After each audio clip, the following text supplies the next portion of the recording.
It's time now for County-Wide, a presentation of Yavapai Broadcasting News.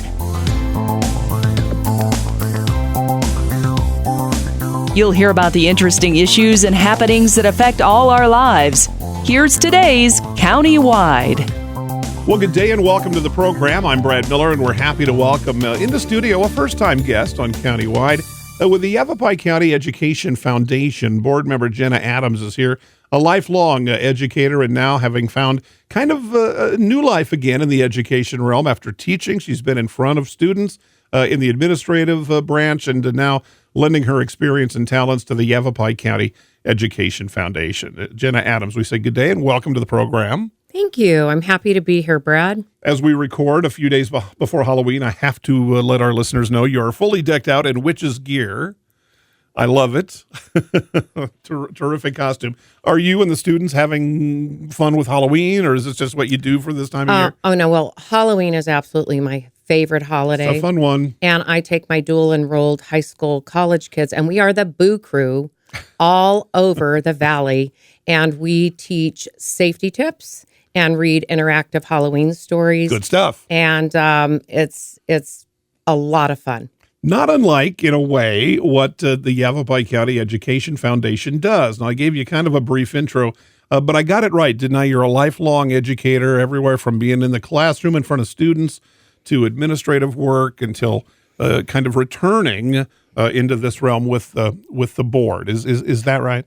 Yes. As you can see, I'm wearing a hat today. I've worn many hats in education. A few other things, a lot of instructional coaching, reading specialist, taught all grade levels, K-12. Oh, wow. So real diverse. Wow. And I've had the opportunity to fill a lot of roles, which is, I think, made me a very diverse educator. Yeah. And I was going to say, clearly, that's why it would be attractive for other board members to bring you on. How long have you served on the foundation board? Over 4 years. Okay.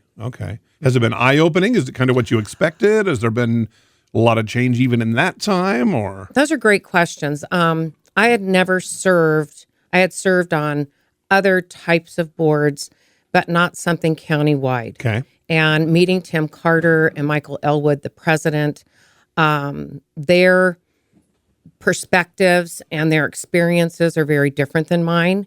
So it's really broadened my scope of education. Okay. And, I've always worked in a school district and then been assigned to a school. So, it's all of Yavapai County. So it's the rural areas, Baghdad, Congress, right. Prescott, this side of the mountain. So, yes, a lot of learning has gone on. You get to see kind of that. It's kind of like being on a drone and getting lifted up higher and higher. Now you see the entire county. Great analogy. Every school district is going to be a little bit different. We're all combined in that same geographical spot, but everything's going to be a little bit different, just like every student is a little bit different. Yeah, and you see diverse socioeconomics. Sure. We have a lot of free and reduced kids. That's got to be a big part of it. Yes, it is. Well, let's back up just a tiny bit and just kind of tell me, if you can, the 1 maybe 2 minute, what is the board and what kind of is your foundation? What do you do? So our board, we're private, we're nonprofit, and we are administered by volunteer people. Currently, we have 9, and we're community leaders. We can be in education, like myself, or you can be from the business. We have a bank manager. So it's people that have an interest in education and what's happening in our county schools. Our focus is on educated-related projects. So particularly in classrooms, and we support disadvantaged communities, not just wealthy communities. And what we know, Brad, is that teachers at least are spending $1,000 a month on extra supplies, curriculum materials, opportunities for their kids. Out of their own pocket. That is correct. And 1,000 is low, okay? You estimate it's very possibly more than that. Yes. Yeah. Yes, and we're always fundraising. We're always looking for ways to make money to put back into the classroom so that our children can be positively impacted. Let me ask you a question about that, because I want to help make our listeners clear on this, because I'm not clear on this either. And I've talked to a ton of educators on this program over 15 or so years. We hear about that a lot. I've got 2 teachers in my extended family. And I know that. I'm on their GoFundMe every single fall. They've got a GoFundMe page up there to help just with classroom, what they call necessities. And I fully believe it because these are my cousins. I know them. Is it just the money pinch? Is it individual school district boards are saying, well, you don't need that to teach XYZ curriculum? That's an extravagance. That's a little bit of both. How do we get into where the money is just not there for what a lot of these teachers that you've described would call necessities, things that we must have in a classroom? I mean, I'm talking Kleenex and pencils and staples. Ugh. So the necessities in the districts that I have worked in, you have those things. Okay. You'll have your textbooks, but we also send out letters to parents asking them for supplies. And we usually get generous parents that send in extra supplies for kids that they can't provide it. Makes sense. Being in education for 44 years, when I first started teaching, which was in San Jose, California, everything was funded. There were financial resources for curriculum materials, for project materials, field trips, transportation. And that wasn't just San Jose, which most people would regard as a wealthy area. Mm-hmm. That was pretty much universal across the country, right? Yes. Back in 40 or so years ago. Yeah, I've been in this valley for, 41 years. Okay. And when I first arrived, yes, there was a lot more that was supplied. Okay.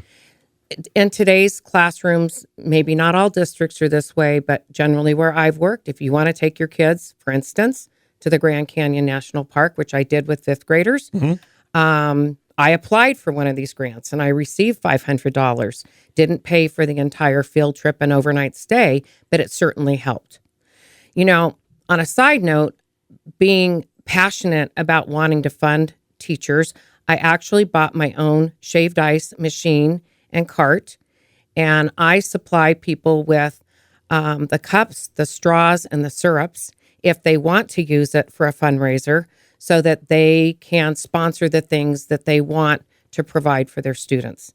I as well use it to make money so that I could come up with financial resources to do the above and beyond things that kids ordinarily wouldn't get if you don't get the additional funding.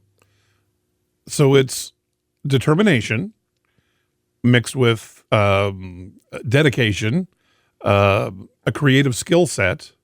All of these kinds of things have to kind of come together, and that's being put on our teachers when they need these.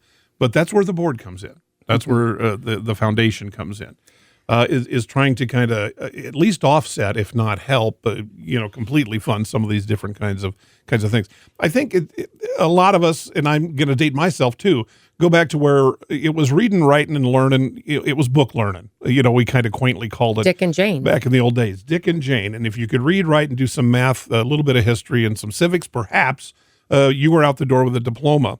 But a fuller, more round education, even then, certainly today, is going to involve some of those kind of different things. Going to the Grand Canyon, that resource for us here, right? Maybe visiting ancient Native American villages, different kinds of things like that are local, that are doable.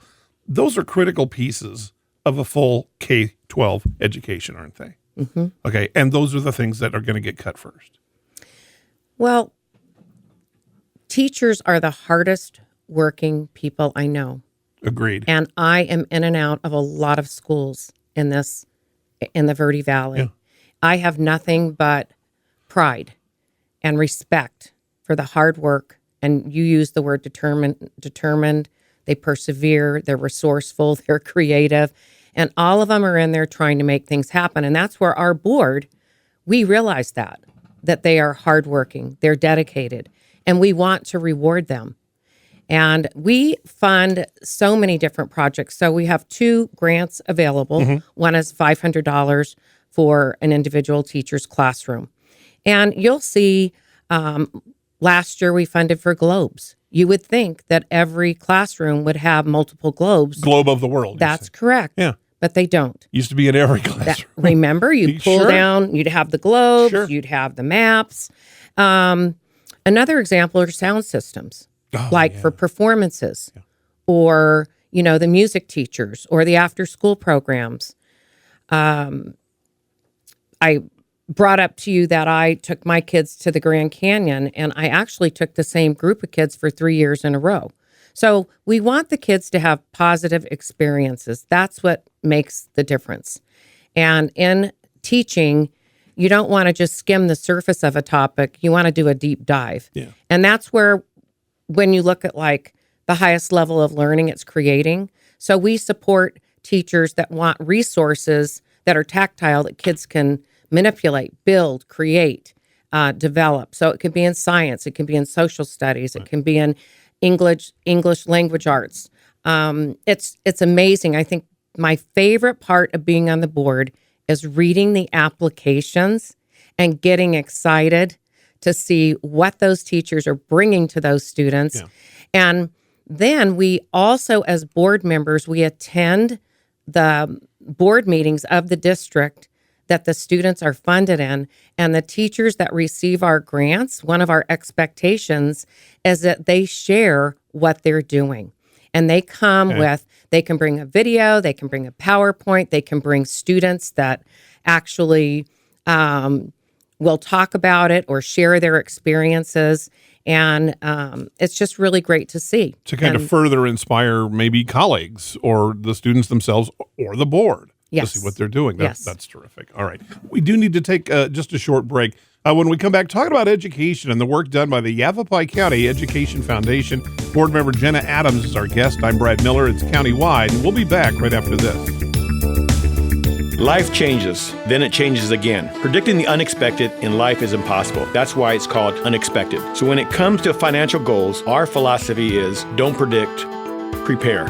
Hi, I'm Edward Jones financial advisor Matthias Sandoval. A job loss, change in health, or a loss of a loved one can have a big impact on your family's financial security. Let's work together to help make sure you're equipped for life's unexpected events. Call our office to schedule a face-to-face appointment. Edward Jones, making sense of investing. Member SIPC. Verde Solaire, your hometown heating, air conditioning, and plumbing company in the Verde Valley. And your trusted North Central Arizona Goodman dealer. Goodman is a name you can trust with the revolutionary Comfort Bridge technology factory installed into select Goodman gas furnaces and air handlers to ensure the entire system operates at peak energy efficient performance. Verde Solaire offers free in-home estimates, locally owned and operated since 1983. Visit them at verdesolaire.com. Better, cleaner, faster. Thank you so very much for your generosity and kindness in helping others. I hope that you take advantage of the many Arizona state tax credits available when giving to qualified charities and schools. If you haven't taken advantage, I hope you'll ask your favorite charity if they qualify. You can go to Arizona Department of Revenue website, search for tax credits, and look at the list of qualifying charities. Then look at your latest Arizona income tax return and see how an Arizona tax credit can benefit many. This is Lewis saying thanks again. Let's talk. That's the message from Jonna Randall Murdoch, your local Farm Bureau agent, providing a personal touch when making insurance and financial decisions. Jonna will simplify your insurance needs while offering competitive pricing. Let's talk auto, home, life, and farm. Call Jonna at Farm Bureau today at 928-649-8686. Your Cottonwood Farm Bureau property and casualty insurance company. At Farm Bureau, they insure more than just farms. We welcome you back to the program. I'm Brad Miller, and our guest today, Genna Adams, is a board member with the Yavapai County Education Foundation. Fundraising is a big part of it, going after those grants and things that we alluded to at the beginning, and we're going to come back to that, Genna, in just a moment. But I've got you here with your experience, again, seeing education, public schools, from just about every angle that there is possible to see them from.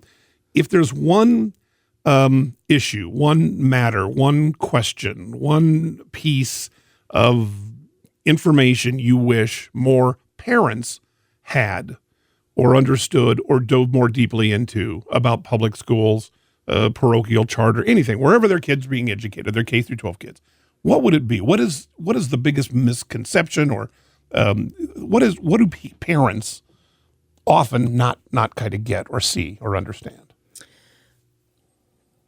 I think parents need to recognize and appreciate their children's teachers. They have them for several hours a day. A lot of children spend more time with their teacher than they do with their parents. Mm-hmm. And I get to see dedicated educators that care for children and are there supporting them and loving them. So I would just say the recognition and appreciation. Yeah. Do you think parents have an understanding of the difficulty of the job and how many different hats any given teacher wears? You think an elementary teacher at the second grade level teaches second grade kids, but she's also part mommy, also part coach, also, janitor.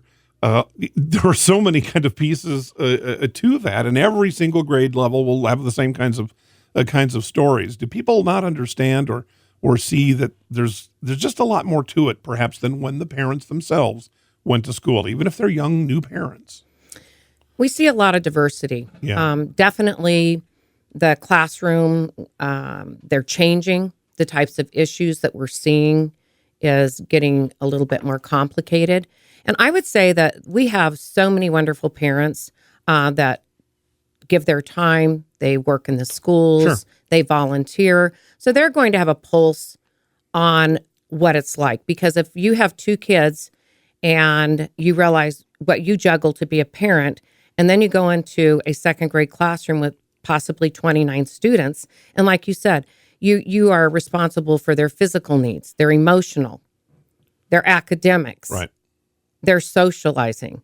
And also the pressure of test scores and the expectations that everybody wants. So I've had a great career and had a lot of support from my parents, but as teachers, as educators, it's really important to involve your parents so that they become educated and they can have a close eye on what it is the role of a teacher plays in their life. And I think that really the parent, the teacher, the student, the best method is working together. Yeah. And you need to be a team, because the ultimate thing is we're making the best decisions and choices for the kids. So always, that's our top priority, what's best for the child.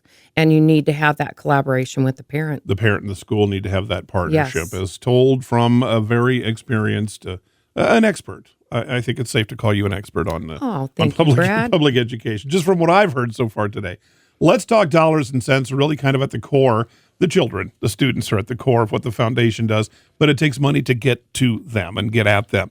Fundraising or grant writing and securing is really a major thrust, isn't it, of what the foundation is about? So we have a $500 grant, which the individual teachers can get, or the matching grant. And basically, I would ask, Brad, that people show their support and invest in our educational leaders, because they're changing the future. Those are our children. Yeah. So the way that people can, you can donate, obviously, right to the Yavapai County Educational Foundation, or through the Sunrise Lions Club in Prescott.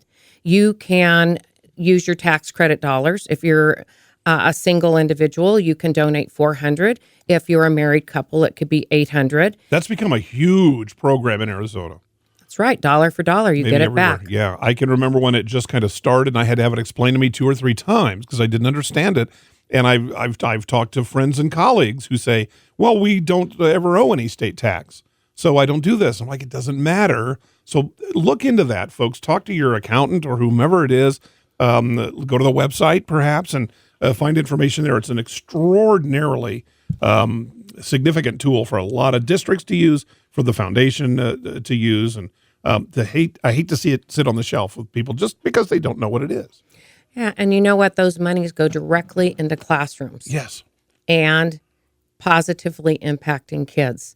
And it's dollar for dollar, so you get every cent back. Right. It's I don't know how to phrase it any kind of differently. It's even the word credit is a little bit different because it sounds like it'd be a portion perhaps of your state obligation, and it's not. It can be the whole shebang, the 400 you mentioned, or the whatever. So for the uninitiated, the unschooled, and a lot of people have gotten on board with their own districts or projects, but too many people don't take advantage of it that still could, and aim those funds directly where they really would like them to go, be that the foundation in the or classrooms. their own school district. Yeah, it's a huge one. I interrupted you, but I'm kind of passionate about that. We've done a million shows on the tax credit. I just want everybody to know about it so their kids can benefit. Well, I appreciate your enthusiasm because want them to you know. understand it, and we do need to get the word out there so that more contributors will understand what they can do and what they can impact. What on the day-to-day, we talk about money and fundraising. That's always going to be critical to bringing some of those programs together. Do schools, do you think, are they, with parents volunteering, how big a role is that? Are there too many? And that's going to be maybe different from one district to another, maybe one grade level. Can parents, it's hard. They work too, some more than one job. But is that level of kind of volunteerism and involvement lacking in a good place? What do you see? What's your perspective? Parents love their kids. Right. And if they can, they want to be there. Yeah. But unfortunately, they do have to work. Yeah. And some people work more than one job. It's reality. And, as an educator, they were my best support, my parents. Good. And I would involve them. And, some of them may not be able to come into the classroom, but they might be able to make materials at home at night. Or maybe they can help with something on the weekend. So I've always felt that, nobody loves kids like their parents. Right. So they're my first go-to. You bet. And it sounds like they're there. And Yes. they get it where I've they had can. Great support. That's great news. They do what they can. That's great news. All right. We're kind of in our final couple of minutes here. Again, I'm talking with Genna Adams. The Yavapai County Education Foundation, you do have, there's a website. Can I look there for tax credit info and kind of what the charter of the foundation is? So on our website, Yavapai County Education Foundation, you can read about our organization that started in 1994. You can read about the different board members that volunteer their time. Okay. There's a tab where it says donate here. It will direct you to what you need to do. And I encourage you to take a look at it because here again, just like people don't know about tax credits, they don't know about our foundation. Right. Yeah. Until you look, you don't know. And then you say, holy cow, what is this? All right. Well, I want to wrap it up and appreciate sincerely you taking some time and coming and chatting with us. We have talked to any number of educators over the years, and it makes me, I've got kids that came through the schools locally. I've got grandkids that are going to be going through the schools locally, and I feel good about that because of the work that you do, that members alongside you on the Yavapai County Education Foundation and the teachers in the classrooms, the administrators, and most of the folks that you're going to find out there doing that hard work and doing what they can for the future of us. It's our future the kids are going to be in charge of, so we should take care of that now. Genna Adams with the Yavapai County Education Foundation. I'm Brad Miller. It's Countywide. We'll see you next time. Life changes, then it changes again. Predicting the unexpected in life is impossible. That's why it's called unexpected. So when it comes to financial goals, our philosophy is don't predict, prepare. Hi, I'm Edward Jones financial advisor Matthias Sandoval. A job loss, change in health, or a loss of a loved one can have a big impact on your family's financial security. Let's work together to help make sure you're equipped for life's unexpected events. Call our office to schedule a face-to-face appointment. Edward Jones, making sense of investing. Member SIPC. Verde Solaire, your hometown heating, air conditioning, and plumbing company in the Verde Valley, and your trusted North Central Arizona Goodman dealer. Goodman is a name you can trust with the revolutionary Comfort Bridge technology factory installed into select Goodman gas furnaces and air handlers to ensure the entire system operates at peak energy efficient performance. Verde Solaire offers free in-home estimates, locally owned and operated since 1983. Visit them at verdesolaire.com. Better, cleaner, faster. Thank you so very much for your generosity and kindness in helping others. I hope that you take advantage of the many Arizona state tax credits available when giving to qualified charities and schools. If you haven't taken advantage, I hope you'll ask your favorite charity if they qualify. You can go to Arizona Department of Revenue website, search for tax credits, and look at the list of qualifying charities. Then look at your latest Arizona income tax return and see how an Arizona tax credit can benefit many. This is Lewis saying thanks again. Let's talk. That's the message from Jonna Randall Murdoch, your local Farm Bureau agent, providing a personal touch when making insurance and financial decisions. Jonna will simplify your insurance needs while offering competitive pricing. Let's talk auto, home, life, and farm. Call Genna at Farm Bureau today at 928-649-8686. Your Cottonwood Farm Bureau Property and Casualty Insurance Company. At Farm Bureau, they insure more than just farms.